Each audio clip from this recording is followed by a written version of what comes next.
présidentielle du 23 décembre prochain en République démocratique du Congo, la coalition Lamuka a appelé ses partisans à ne pas boycotter les élections.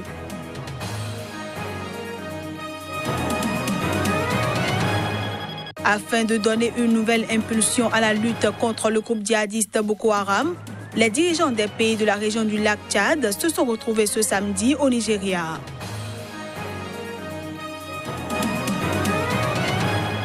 Et puis le chef de l'État soudanais Omar El-Béchir a effectué ce dimanche une courte visite à Damas où il a rencontré son homologue syrien Bachar al-Assad.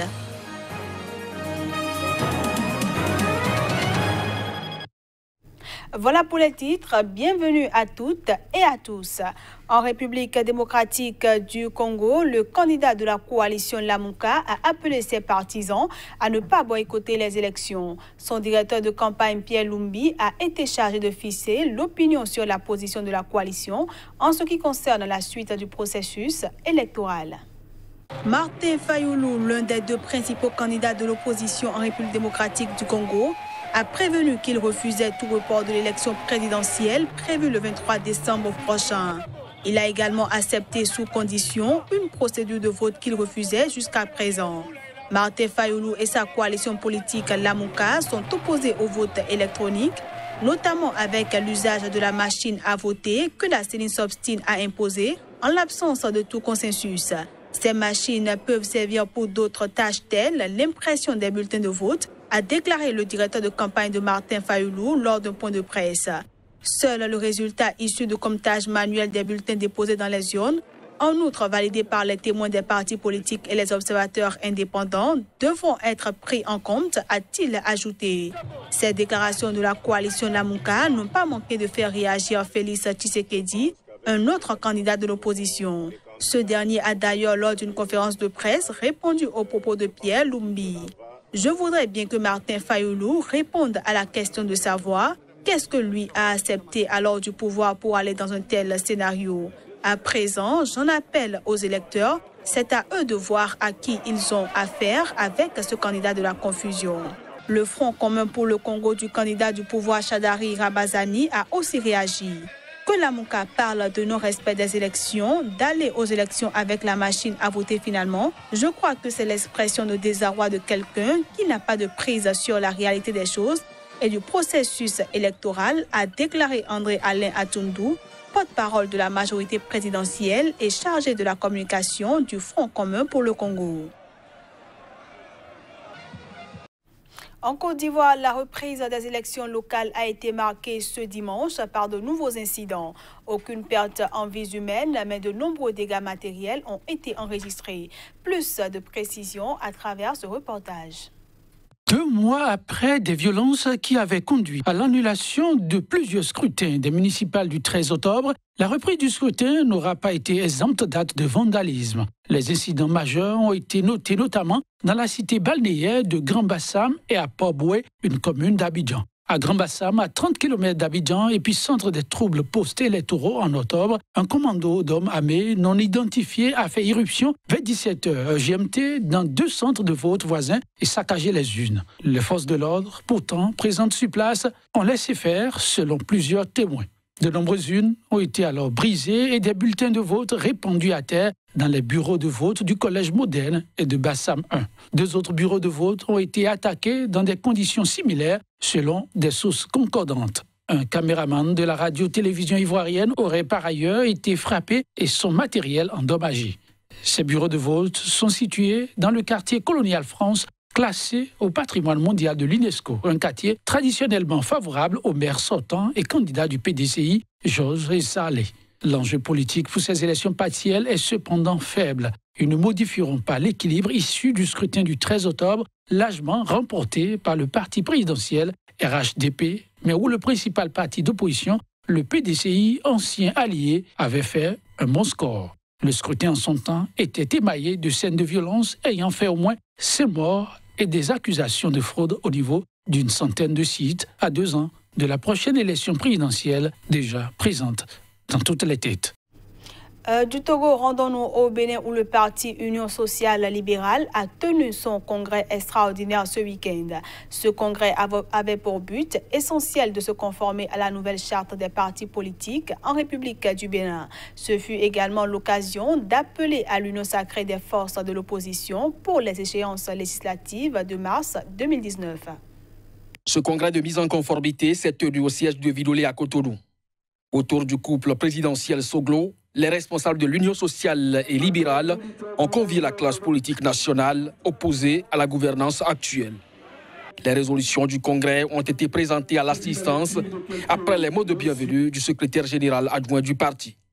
Les militantes et militants de l'Union sociale libérale, réunis en Congrès les 14 et 15 décembre 2018 à Cotonou, félicitent toutes les forces politiques de l'opposition pour leur résistance face au pouvoir fasciste et corrompu qui a pris le pays en otage, réaffirment leur détermination aux côtés des forces de l'opposition pour une victoire nette aux élections législatives de 2019. Tous les acteurs politiques qui se sont succédés au pupitre ont appelé à l'unité de l'opposition face à un pouvoir qui n'entend rien concéder au peuple, encore moins à la classe politique. Chers congressistes, l'heure est grave. Ensemble, nous sommes plus forts. Nous avons le devoir commun de sauver ce peuple en 2019 et d'arrêter la gouvernance solitaire et ruineuse du pouvoir de la rupture. Le Bénin silencieux nous observe. Le pays est calme. Les gens ont faim, mais ils sont silencieux. Pourquoi? Parce qu'ils savent qu'il y a une échéance. Et ils comptent sur nous pour leur donner le moyen d'infliger une sanction exemplaire. Ce moyen, c'est la liste unique de l'opposition. L'opposition fait donc appel à tous citoyens béninois, sans distinction de sexe, d'ethnie ou de religion, met l'accent sur la citoyenneté béninoise, tout en fustigeant la malgouvernance et les attaques répétées contre la démocratie, l'état de droit et les droits de l'homme qui rongent notre pays. Des appels entendus et faits siens, le parti Union sociale libérale. Son délégué général mesure toutefois l'enjeu des élections à venir. L'opposition unie avec l'USL a entendu et accepté la mission que vous lui confiez. Trop, c'est trop. Nous ne pouvons laisser plus longtemps une gouvernance de notre pays rompre aussi violemment avec notre tradition pacifiste et pleine de solidarité. Nous reconnaissons que la tâche sera difficile. Face à une mouvance qui s'organise davantage avec la création de ces blocs, l'opposition affûte ses armes. Les législatives de 2019 constituent le premier test pour les deux forces en présence. Je le disais en titre, les dirigeants des pays de la région du lac Tchad se sont retrouvés au Nigeria ce week-end. Objectif, donner une nouvelle impulsion à la lutte contre le groupe djihadiste Boko Haram. Lors de leur sommet fin novembre à N'Djamena, les dirigeants de la zone du lac Tchad ont mis l'accent sur la nécessité de changer de stratégie dans la lutte contre Boko Haram face à la recrudescence des attaques du groupe djihadiste. Et c'est dans cette optique qu'ils se sont retrouvés ce week-end au Nigeria. La réunion d'aujourd'hui est la continuation de nos efforts conjoints pour faire face aux défis majeurs en matière de sécurité dans notre sous-région.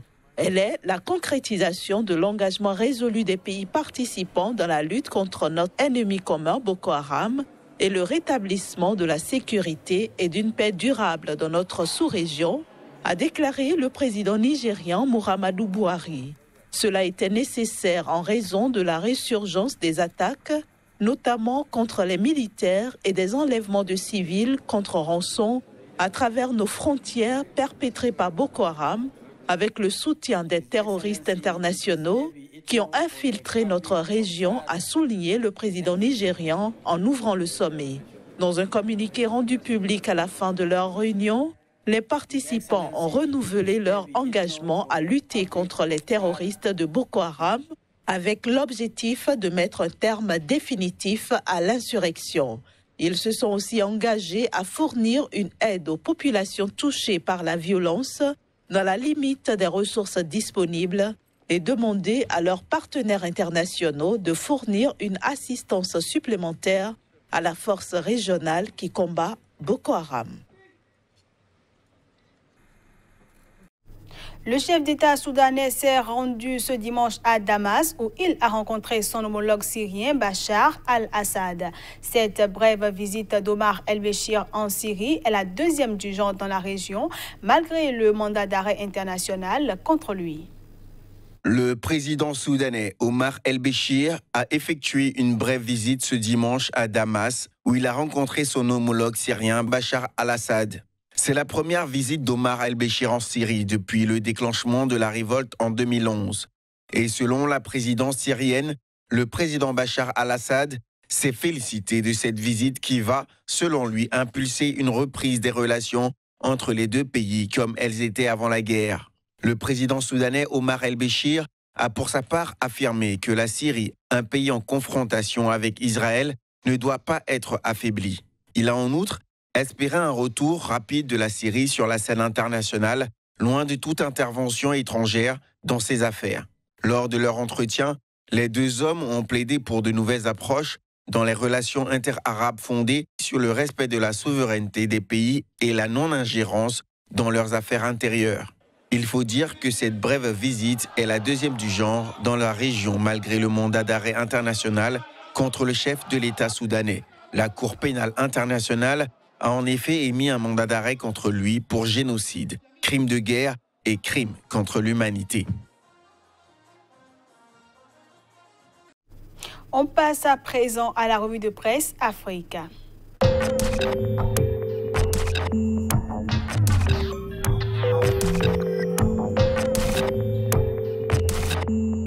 Le Cameroun, la Côte d'Ivoire, le Togo, mais aussi le Sénégal, tous ces pays seront visités par la revue de presse. À chacun et à tous, bonjour et bienvenue. La crise née des envies de sécession des régions anglophones du Cameroun continue de faire couler beaucoup d'encre. Le quotidien L'Anecdote titre en manchette « Insécurité nord-ouest-sud-ouest, des séparatistes sortent de brousse ». L'essentiel préfère revenir sur la récente nomination du président Biya à des postes de responsabilité étatique et parapublique. Femmes et jeunes, Paul Biya tient encore parole. Le chef de l'État camerounais l'avait promis dans son discours d'investiture le 6 novembre dernier. Au Sénégal, le journal Le Témoin parle économie et titre « Grand oral financier devant le club de Paris aujourd'hui, l'État cherche 2850 milliards ». Un tout autre chiffre à la une de Vox Populi qui affiche « Réunion du groupe consultatif de Paris, Macky cherche 4684 milliards, Karim joue à la torpille ». Le candidat du PDS a écrit aux bailleurs pour, entre autres, demander un audit de la gestion des finances publiques. En Côte d'Ivoire, la reprise des élections est en une de Fraternité Matin. Reprise des municipales et locales dans certaines localités, les résultats officiels connus aujourd'hui. Un scrutin apaisé dans l'ensemble des 8 circonscriptions, quelques incidents signalés. Le Jour Plus évoque la sortie de Henri Konan Bédié et affiche « Situation sociopolitique pour ses ambitions présidentielles en 2020 ». Bédié oublie les 3000 morts de la crise post-électorale, les faux regrets et le jeu trouble de Nzouéba. La voix originale revient sur le procès à la haie des anciens dirigeants ivoiriens. La CPI retarde la libération de Gbagbo et Blé Goudé. Pour s'en convaincre, les Ivoiriens donnent un avant-goût de la réconciliation. Au Togo, pour finir, le message est titre « Facilitation pour une sortie de crise au Togo ».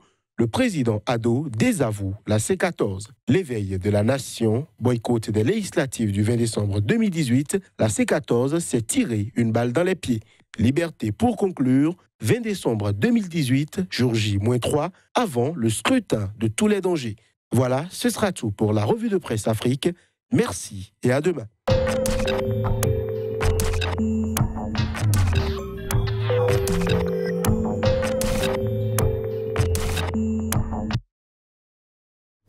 Ce sera également tout pour cette édition que je vous remercie d'avoir suivi.